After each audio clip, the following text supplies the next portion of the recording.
বিষকুম্ভ লিখেছেন নিহার রঞ্জন গুপ্ত। তাসের ঘর। সেই তখন থেকেই লক্ষ্য করছিলাম এক পাটি চকচকে তাস নিয়ে কিরিটি তার বসবার ঘরে শিথিল অলস ভঙ্গিতে সোফাটার উপরে বসে,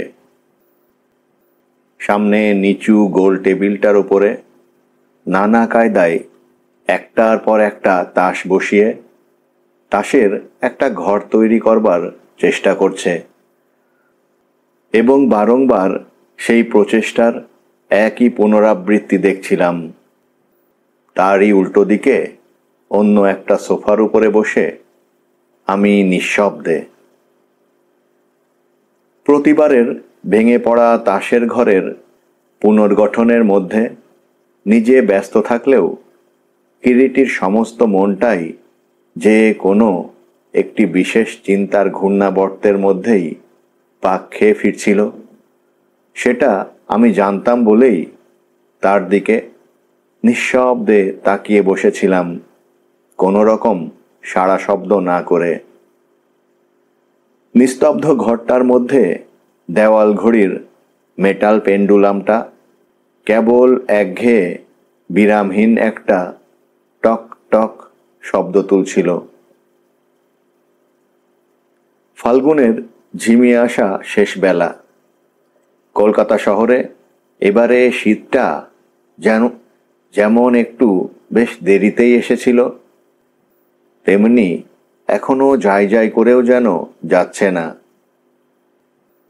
একটা মৃদু মোলায়েম শীত শীত ভাব যেন শেষ হয়ে যাওয়া গানের মিষ্টি সুরের রেশের মতোই দেহ ও মনকে ছুঁয়ে ছুঁয়ে যাচ্ছে।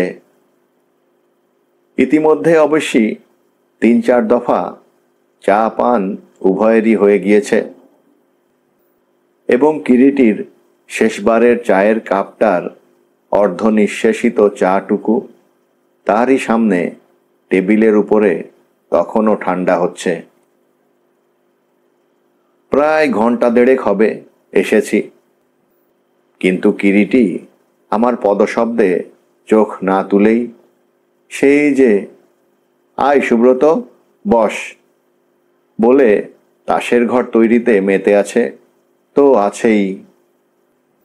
আর আমিও সেই থেকে আসা অবধি বোবা হয়ে বসে আছি তো আছি।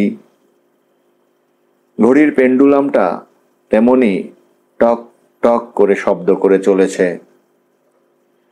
নিচের রাস্তা দিয়ে একটা গাড়ি চলে গেল হর্ন বাজিয়ে, ইঞ্জিনের শব্দ তুলে। শেষ পর্যন্ত বসে বসে এক সময় কখন যেন কিরিটির তাসের ঘর তৈরি দেখতে দেখতে তন্ময় হয়ে গিয়েছি নিজেই জানি না। দেখছিলাম তাসের পর তাস সাজিয়ে ঘরটা এবারে কিরিটি অনেকটা গড়ে তুলেছে। হঠাৎ সব আবার ভেঙে টেবিলের ওপরে ছড়িয়ে পড়ার সঙ্গে সঙ্গে কিরিটির কণ্ঠ থেকে বের হয়ে এলো, যা আবার ভেঙে গেল। সম্পূর্ণভাবে সোফার গায়ে নিজেকে এলিয়ে দিয়ে কিরিটি বলল, জানি তাসের ঘর এমনি করেই ভেঙে যায়, বৃথা চেষ্টা। আমিও প্রশ্ন করলাম, কি হলো? পাচ্ছি না, দাঁড়াবার মতো কিছুতেই যেন একটা শক্ত ভিত পাচ্ছি না। কেন? কেন আর কি, টুকরো টুকরো সূত্রগুলো এমন এলোমেলো যে একটার সঙ্গে অন্যটা কিছুতেই জোর দিতে পারছি না। তাসগুলো টেবিলের ওপরে তেমনি ছড়িয়ে রয়েছে। দিনান্তের শেষ আলোটুকুও মিলিয়ে গিয়ে ঘরের মধ্যে ইতিমধ্যে কখন জানি ধূসর আবছা অন্ধকার একটু একটু করে চাপ বেঁধে উঠেছে। বাঁ দিকে উপবিষ্ট সোফার হাতলের ওপর থেকে রক্ষিত চামড়ার সিগার কেস ও দেশলাইটা হাত বাড়িয়ে তুলে নিয়ে তা থেকে একটা সিগার বের করে দাঁত দিয়ে চেপে ধরে সিগারে অগ্নিসংযোগ করে নিল কিরিটি। জ্বলন্ত ওষ্ঠধৃত সিগারটায় কয়েকটা মৃদু সুখটান দিয়ে ধূমোদ্গীরণ করে কিরিটি আবার কথা বলল। ভুজঙ্গ ডাক্তারকে আজ কেমন লাগলো সুব্রত? ভুজঙ্গ doctor, doctor Bhujanga Chowdhury, FRCS, London. মনে পড়ল মাত্র আজই সকালে তার সঙ্গে আলাপ হয়েছে। কিরিটির প্রশ্নের সঙ্গে সঙ্গে আজকের সকালের সমস্ত দৃশ্যটাই যেন মুহূর্তে মনের মধ্যে স্পষ্ট হয়ে ওঠে। ডাক্তার ভুজঙ্গ চৌধুরী, নামে, ব্যবহারে, চেহারায় কারো মধ্যে এতটা সামঞ্জস্য, আবার সেই অনুপাতে অসামঞ্জস্যও থাকতে পারে, ইতিপূর্বে যেন আমার সত্যিই ধারণারও অতীত ছিল। ভুজঙ্গ ডাক্তারের চেম্বার থেকে তার সঙ্গে আলাপ করে ফিরবার পথে ওই কথাটাই বারবার আমার যে মনে হয়েছিল, সেও মনে পড়ে ওই সঙ্গে। সামঞ্জস্যটা ওর চেহারা ও নামের মধ্যে। মনে হয়েছিল শিশুকালে যিনি ও ভুজঙ্গ নামকরণ করে থাকুন না কেন, দূরদর্শী ছিলেন তিনি নিঃসন্দেহে। কারণ আর যাই করুন না কেন, কানা ছেলের নাম যে পদ্ম পলাশ লোচন রাখেননি, এটা ঠিকই।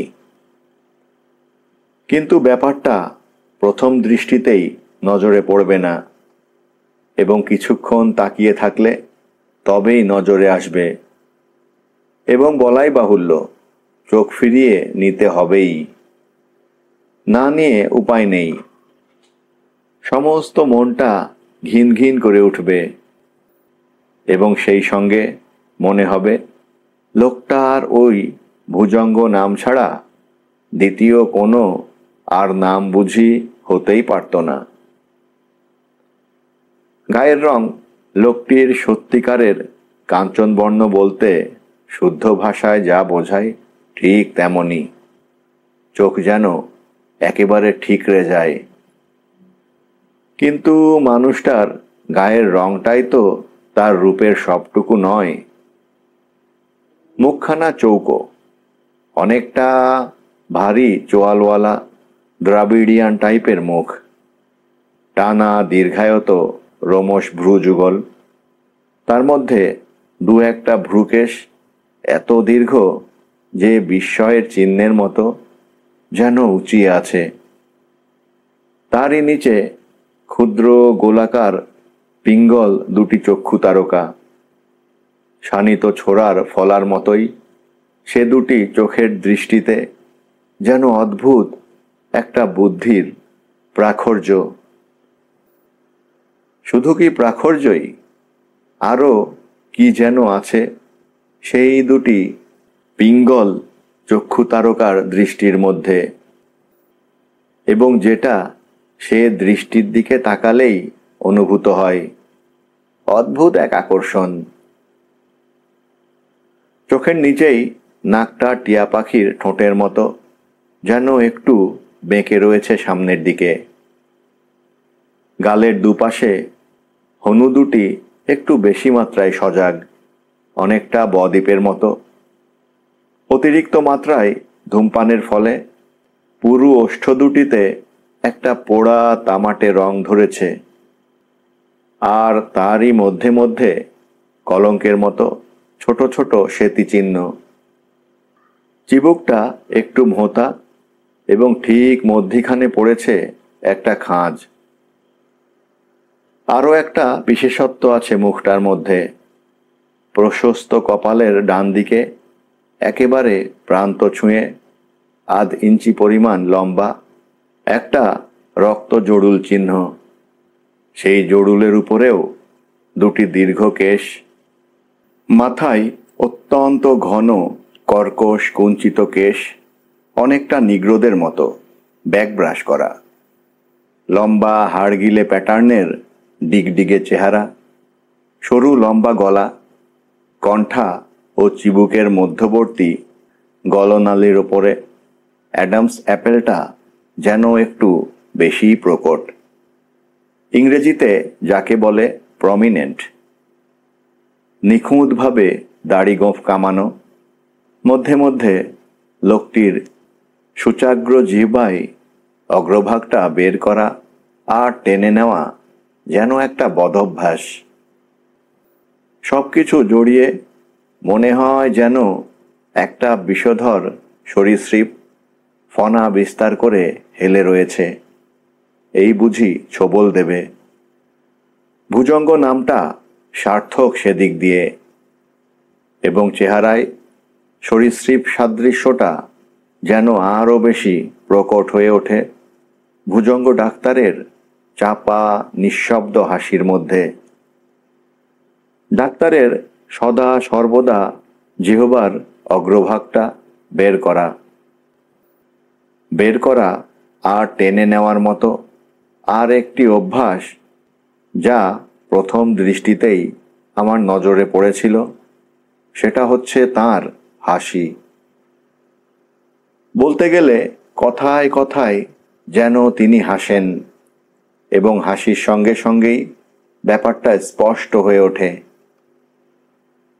হাসির সঙ্গে সঙ্গে নিচের সেতি চিহ্নিত পুরু তাম্রাভ ওষ্ঠটা নিচের দিকে নেমে আসে উল্টে, আর উপরের ওষ্ঠটি সামান্য একটু উপরের দিকে কুঁচকে ওঠে, আর বিভক্ত সেই ওষ্ঠযুগলের ফাঁকে সজারুর মতো ছোট ছোট তীক্ষ্ণ দুসারি অদ্ভুত রকমের সাদা সাদা দাঁত এক ঝাঁক তীরের ফলার মতন যেন মুহূর্তের জন্য সেই হাসির সঙ্গে সঙ্গে ঝিকিয়ে ওঠে, এবং অতিরিক্ত ধূমপানের ফলে নিকোটিন নিষিক্ত মাড়িটা যেন ঠেলে ঠেলে বের হয়ে আসতে চায়। ওই সঙ্গে আর একটা কথাও মনে হয়েছিল, যে লোক অত বেশি ধূমপান করে তার মাড়ির সঙ্গে দাঁতেও নিকোটিনের কালচে দাগ থাকা উচিত ছিল, কিন্তু দাঁতগুলো যেন মুক্তার মতোই ঝকঝক করছিল।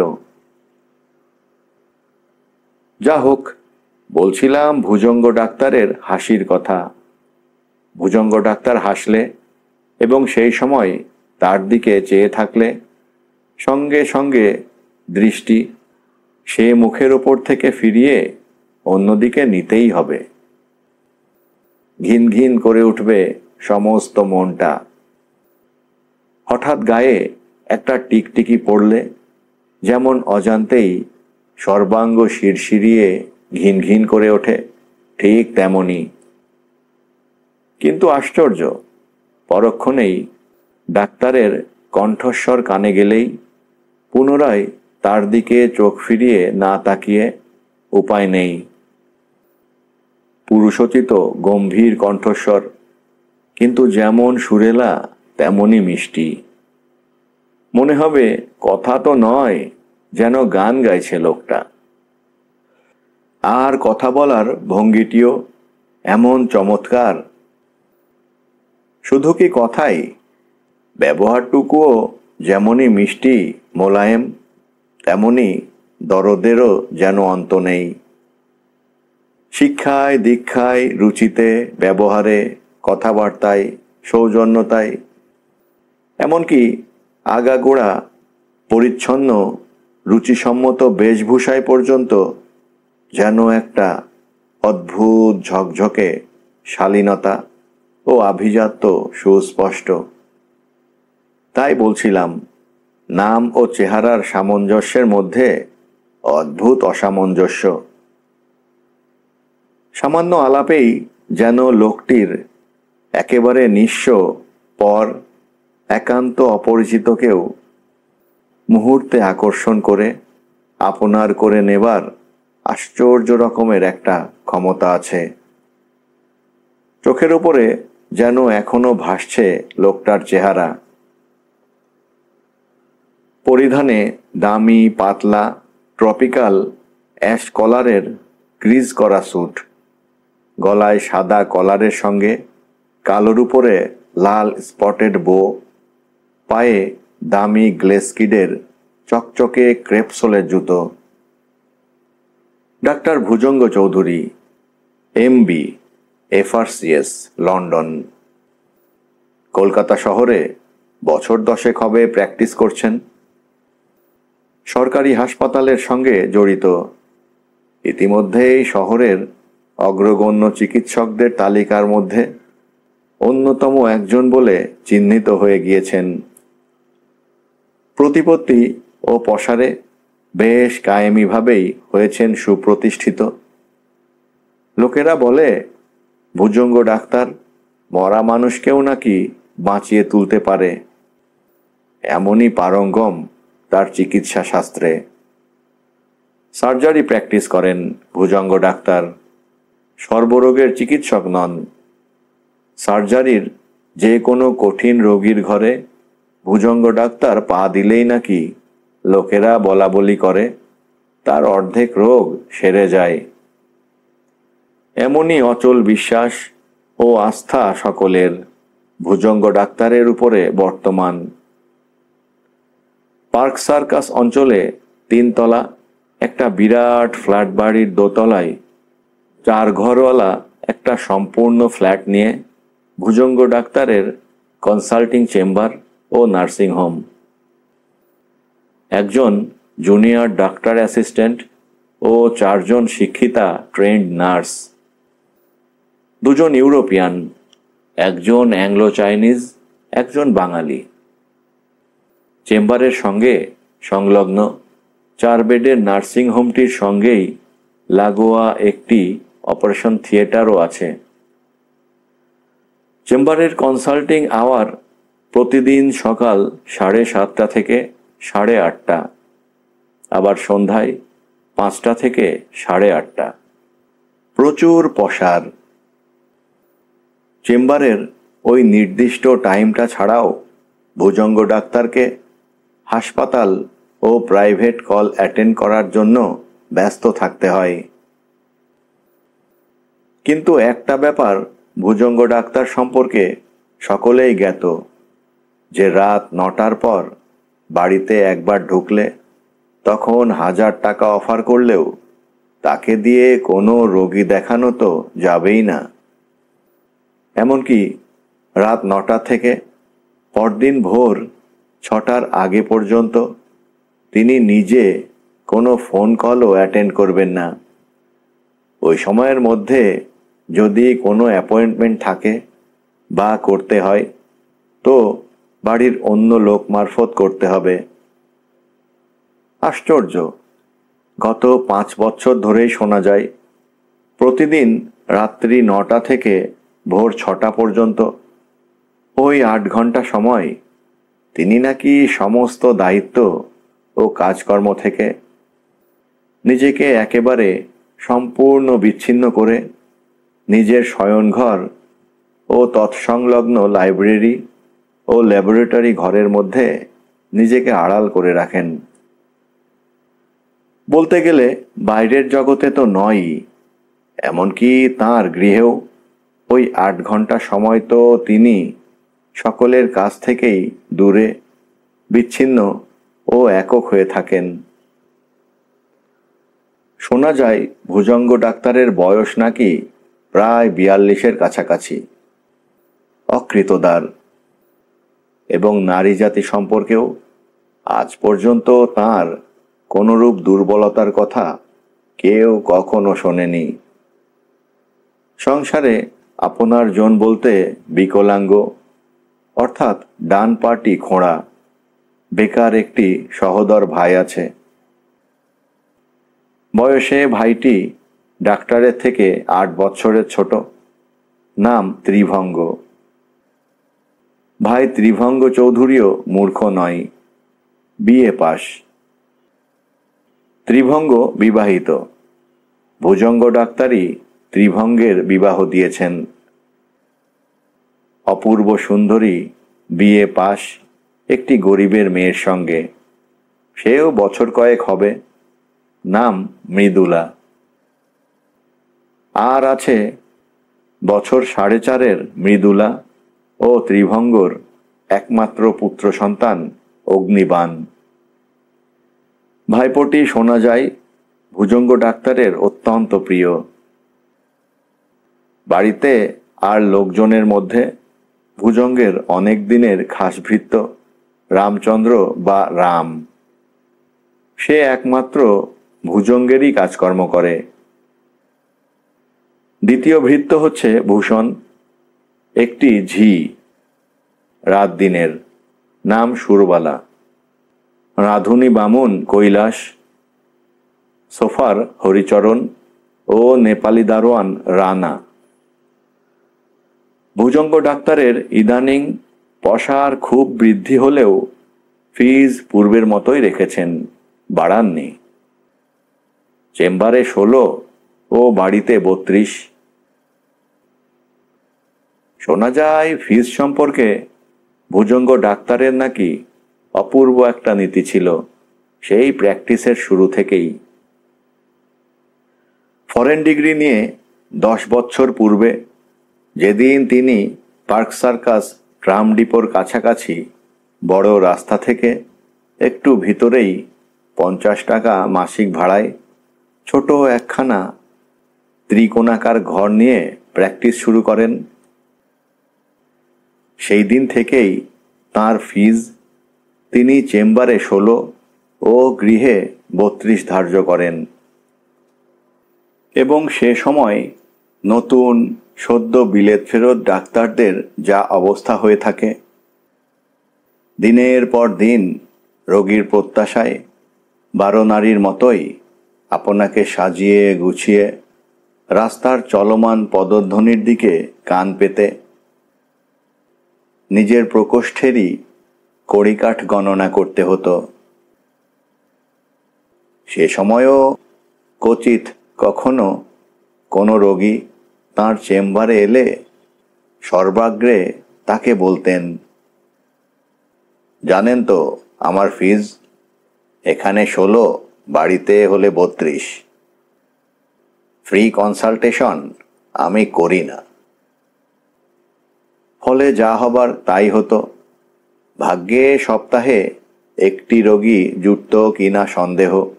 বন্ধু বান্ধবেরা যদি কখনো বলতো, গোড়াতে ফিজটা কমাও ভুজঙ্গ, পরে যখন পসার বাড়বে ফিজ ক্রমে বাড়িয়ে যাবে, ভুজঙ্গ নাকি হেসে জবাব দিতেন, স্টার্ট ও ফিনিশ আমার একই থাকবে। শুরুতে যা ধরেছি শেষেও তাই রাখব। উপোস করে মরবে যে? মরবে না ভুজঙ্গ চৌধুরী। প্রতিভার যাচাই অত সহজেই হয় না হে। কয়লা খনির মধ্যে যে হীরা থাকে তাকে খুঁজে বের করতে হলেও সময় ও ধৈর্যের পরীক্ষা তাদেরও দিতে হবে বই কি। আর আমাকেও সেটা সহ্য করতে হবে। এত বিশ্বাস, ওই বিশ্বাসের উপরেই তো দাঁড়িয়ে আছি হে। ভুজঙ্গ ডাক্তারের প্রতিভা যে সত্যিই ছিল এবং সে যে মিথ্যা দম্ভ প্রকাশ করেনি, ক্রমে সকলেই সেটা বুঝতে পেরেছিল। লোকে একদিন তাকে চিনতে পারল।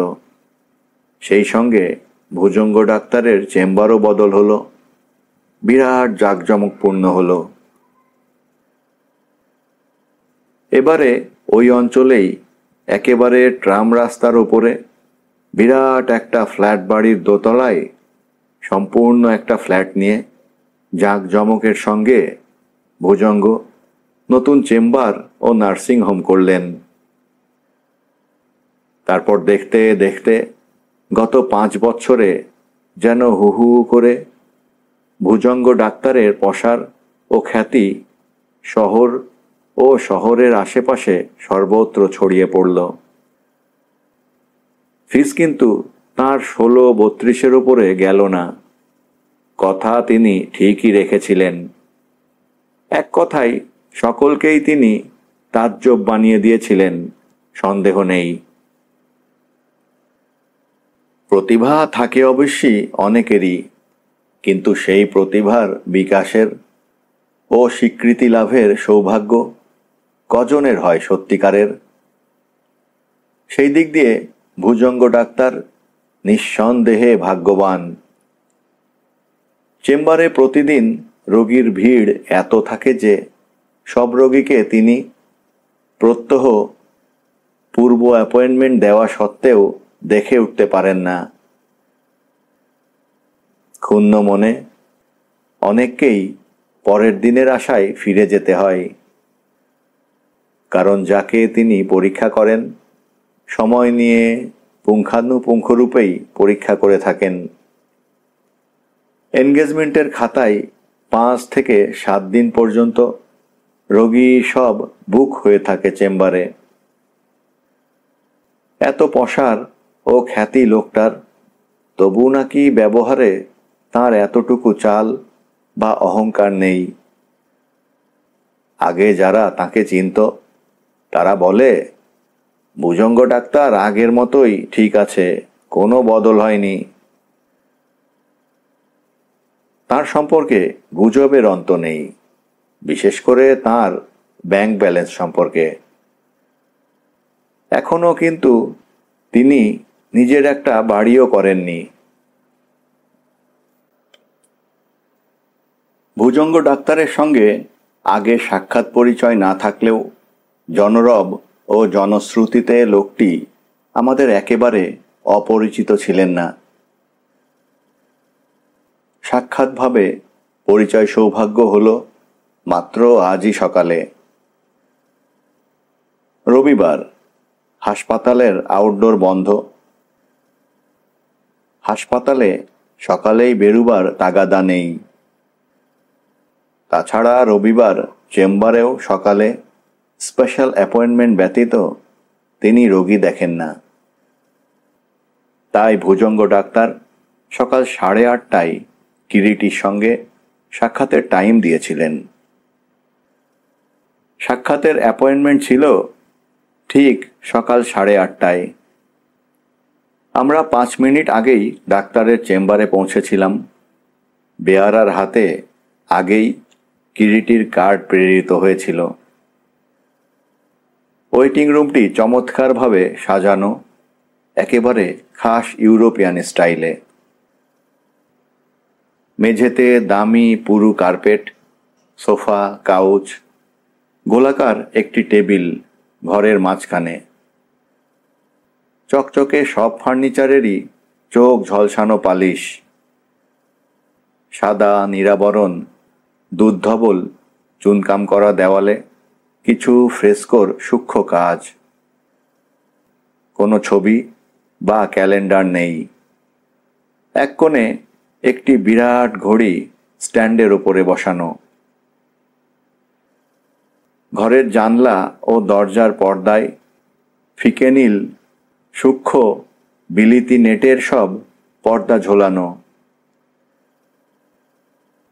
ঢং করে সময় সংকেত ঘরের ঘড়িতে 8:30 বাজবার সঙ্গে সঙ্গেই বাইরে কোথায় যেন অদৃশ্য ইলেকট্রিক সাংকেতিক একটা শব্দ শোনা গেল। কক কক। সঙ্গে সঙ্গে বেয়ারা এসে ঘরে ঢুকে বলল, আসুন। বেয়ারার পেছনে পেছনে করিডোর পার হয়ে আমরা এসে সম্পূর্ণ বন্ধ একটি কপাটের সামনে দাঁড়ালাম। কপাটটা ঠেলতেই স্প্রিং অ্যাকশনে সরে গেল। বেয়ারা বলল, ভেতরে যান। প্রথমে কিরিটি ও তার পেছনে আমি একটি প্রশস্ত ঘরের মধ্যে প্রবেশ করলাম। ওয়েটিং রুমটির মতোই এই ঘরটিও অনুরূপ রুচিসম্মতভাবে সাজানো গোছানো। দিনের বেলাতেও জানলায় ভারী মোটা ফিকে নীল স্ক্রিন টানা। 4-5টা বড় বড় ডোমের অন্তরালে অদৃশ্য শক্তিশালী বিদ্যুৎ বাতির আলোয় ঘরটা যেন ঝলমল করছে। বাইরের সূর্যালোক ভেতরে না আসা সত্ত্বেও। ঘরে পা দেওয়ার সঙ্গে সঙ্গেই ডাক্তারের অদ্ভুত সুরেলা মিষ্টি কণ্ঠের আহ্বান কানে এলো, আসুন। Be seated please mister Roy, 1 minute.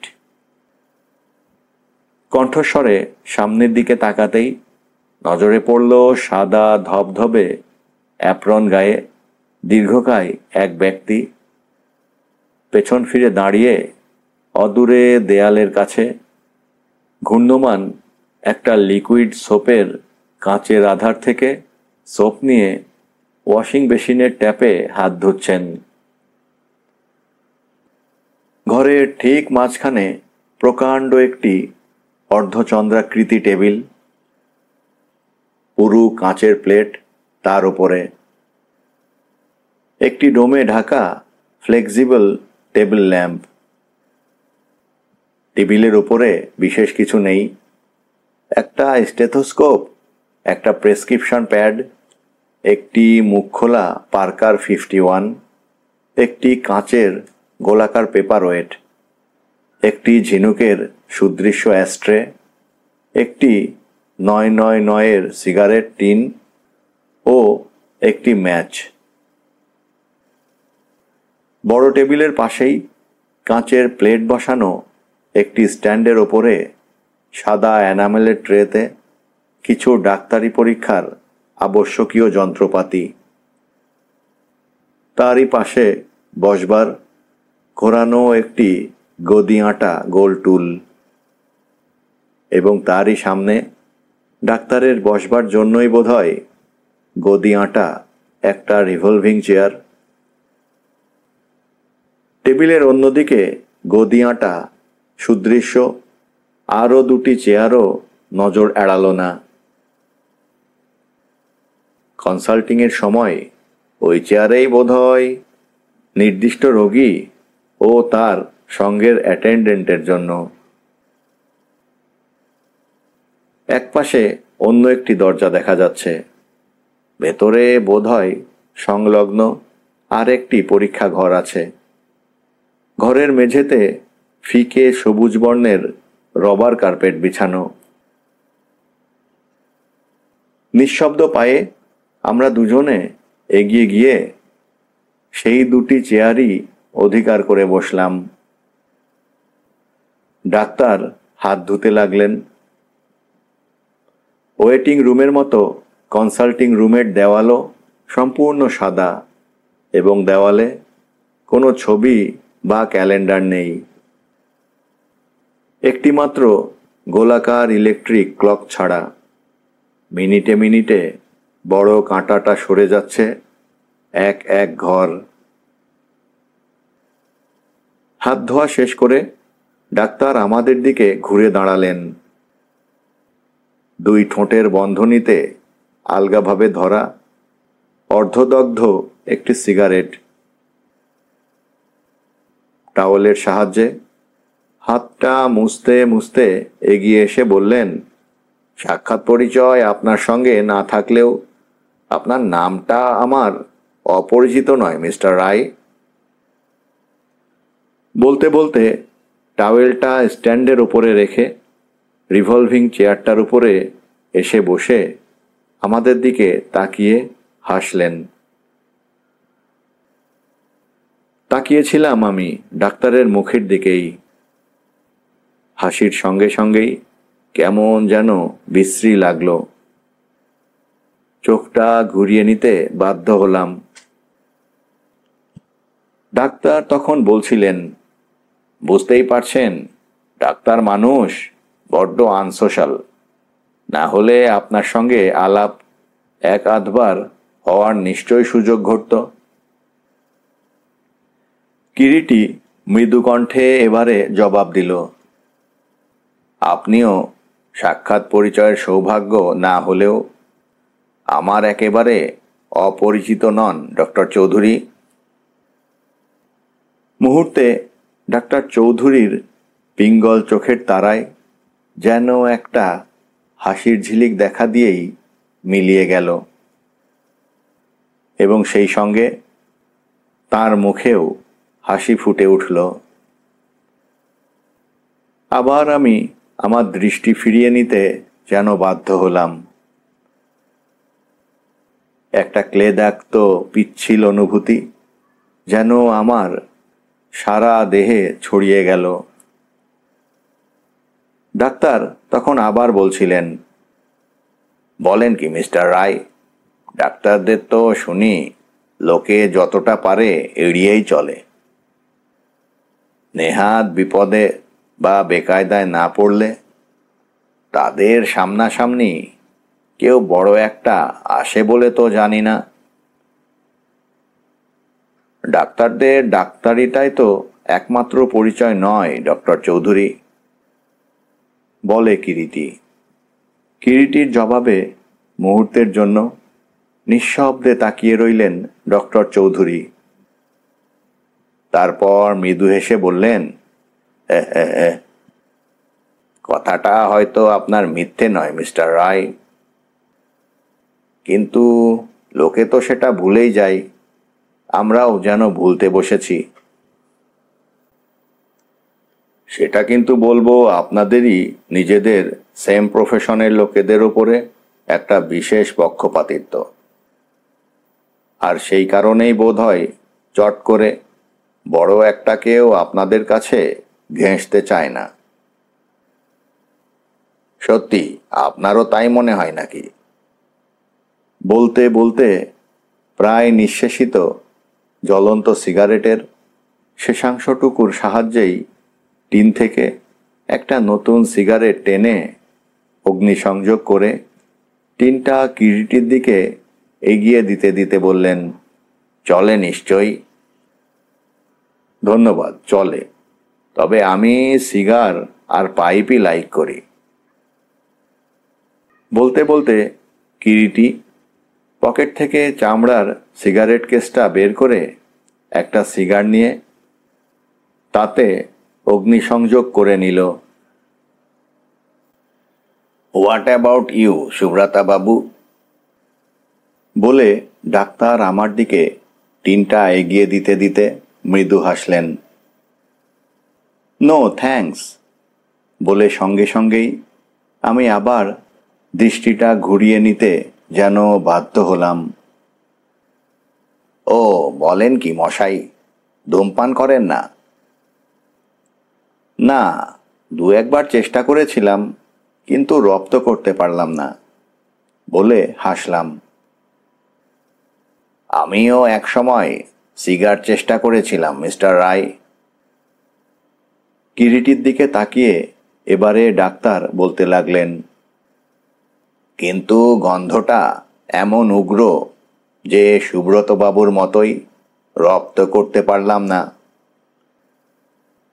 এবং কথা বলার সঙ্গে সঙ্গেই টেবিলের গায়ে সংযুক্ত কোনো অদৃশ্য প্রেস বটম টিপতেই কক কক করে একটা শব্দ হলো, ও তার পর মুহূর্তেই ঘরের মধ্যকার তৃতীয় দরজাটি খুলে একটি মধ্যবয়সী নার্স ঘরে ঢুকে ডাক্তারের সামনে এসে দাঁড়ালো আদেশের অপেক্ষায়। টি প্লিজ। নার্সকে কথাটা বলেই ডাক্তার ফিরে তাকালেন কিরিটির মুখের দিকে এবং প্রশ্ন করলেন, চা চলবে তো মিস্টার রায়? আপত্তি নেই। সুব্রতবাবু আপনি? হেসে বললাম, না, আপত্তি নেই। নার্স চলে গেল ঘর থেকে পূর্বদ্বার পথে, যে পথে এসেছিল সে পথেই। আবার কিরিটির মুখের দিকে তাকিয়ে ডাক্তার চৌধুরী কথা বললেন, মিস্টার রায়, আপনার ও সুব্রতবাবুর চেহারা সংবাদপত্র মারফত এতবার দেখবার সৌভাগ্য হয়েছে যে দেখা মাত্রই আজ আপনাদের আমার সেজন্যেই চিনে নিতে কষ্ট হয়নি। কিরিটি ধূমপান করতে করতে নিঃশব্দে হাসল মাত্র, কোনো জবাব দিল না। একটু পরেই বেয়ারা ট্রেতে করে চায়ের সরঞ্জাম নিয়ে ঘরে এসে ঢুকল এবং ট্রেটা ডাক্তারের সামনে নামিয়ে দিয়ে নিঃশব্দেই আবার চলে গেল। ডাক্তারই উঠে নিজ হাতে চিনির পরিমাণ জেনে নিয়ে 3 কাপ চা তৈরি করে 2 কাপ আমাদের দিকে এগিয়ে দিয়ে নিজে তৃতীয় ও অবশিষ্ট কাপটি তুলে নিলেন। চা পানের সঙ্গে সঙ্গেই গল্প চলতে লাগলো। একটা জিনিস লক্ষ্য করলাম, ডাক্তার যাকে বলে একেবারে চেইন স্মোকার, একটার পর একটা সিগারেট নিঃশেষ করে চলেছেন। আবার মনে হলো লোকটা এত বেশি ধূমপান করে অথচ ওর দাঁতগুলো অমন ঝকঝক করছে কি করে? কোনো দাঁতে কোথাও এতটুকু নিকোটিনের ছোপ মাত্রও নেই। রবিবারে এভাবে দেখা করতে এসে আপনাকে বিব্রত করলাম না তো ডক্টর চৌধুরী? কিরিটি বলল। না না, বিব্রত কেন করবেন? রবিবারে অবশ্যই আগে থেকে কোনো স্পেশাল অ্যাপয়েন্টমেন্ট না থাকলে গাড়িটা নিয়ে একা একাই বের হয়ে পড়ি। সমস্তটা দিন কলকাতার বাইরে এই ইট কাঠ পাথরের প্রাণান্তকর সভ্যতার হইহট্টগোলের সীমানা পার হয়ে কোথাও কোনো খোলা জায়গায় গিয়ে কাটিয়ে আসি। ওইভাবে একটা কোনো নির্জন জায়গায় ঘন্টা কয়েক কাটানোর মধ্যে যে কত বড় একটা রিলিফ পাই সে জানি একমাত্র আমি। কিন্তু পরশু আপনার ফোন না পেয়ে এবং এ রবিবার সকালে কোনো স্পেশাল অ্যাপয়েন্টমেন্ট না থাকায় আপনাদের আমি আসতে বলেছিলাম আজ। তাছাড়া আপনি আমার সঙ্গে নিজ থেকে দেখা করে আলাপ করতে আসছেন, সে লোকটাও তো কম নয় মিস্টার রায়। সুযোগটাকে তাই সাদরে আহ্বান জানাতে এতটুকু কিন্তু দ্বিধা করিনি। কিন্তু থাক সে কথা। আপনার মতো একজন লোক যে কেবল আমার সঙ্গে আলাপ করার জন্যই এসেছেন, কথাটা কেমন যেন শুধু তাই মনে হচ্ছে না মিস্টার রায়। নিশ্চয়ই অন্য কোনো কারণও কিছু একটা আছে। বলে ডক্টর চৌধুরী তাকালেন সপ্রশ্ন দৃষ্টিতে কিরিটির মুখের দিকে। হাসল কিরিটি, বলল, একেবারে আপনার অনুমানটা যে মিথ্যে তা নয় ডক্টর চৌধুরী। সত্যি কতকটা নিজের তাগিদেই আপনাকে একটু বিরক্ত করতে এসেছি। না না, সে কি কথা, বলুন না কি প্রয়োজন আপনার? কৌতূহলে ডাক্তারের পিঙ্গল দুটো চোখের তারা যেন বারেকের জন্য ঝিকিয়ে উঠল। কিরিটি চুরুটের অগ্রভাগটা সামনের টেবিলের উপরে রাখা অ্যাস্ট্রের মধ্যে ঠুকতে ঠুকতে মৃদু কণ্ঠে বলল, ডক্টর চৌধুরী, তাহলে আমার কাজের কথাটাও সেরে ফেলি, কি বলেন? নিশ্চয়ই। আচ্ছা, বলছিলাম আপনি ব্যারিস্টার অশোক রায়কে বোধহয় চেনেন? কিরিটির প্রশ্নে দ্বিতীয়বার স্পষ্ট দেখতে পেলাম ডাক্তারের চোখের তারা দুটো মুহূর্তের জন্যে যেন ঝিকিয়ে উঠল, কিন্তু পরক্ষণেই শান্ত গলায় জবাব দিলেন, হ্যাঁ, কিন্তু কেন বলুন তো? চেনেন তাহলে? কতদিন চেনেন? তা বছরখানেক তো হবেই। বছরখানেক? হ্যাঁ। যদি কিছু মনে না করেন তো ওই অশোক রায় সম্পর্কেই, মানে। কিরিটি একটু ইতস্তত করে। না না, বলুন না কি বলছেন। আচ্ছা, আপনার সঙ্গে তার কি সূত্রে ঠিক পরিচয়টা হয়েছিল যদি বলেন? ডাক্তারের সঙ্গে বেশিরভাগ ক্ষেত্রে যা হয়। অর্থাৎ রোগী হিসেবেই তো? তা তিনি... হুম। কিন্তু মিস্টার রায় আর বেশি প্রশ্ন করতে পারবেন না। জানেন তো ডাক্তার ও তাঁর রোগীর মধ্যে পরস্পরের সম্পর্কটা। বলে মৃদু হাসলেন ডাক্তার চৌধুরী।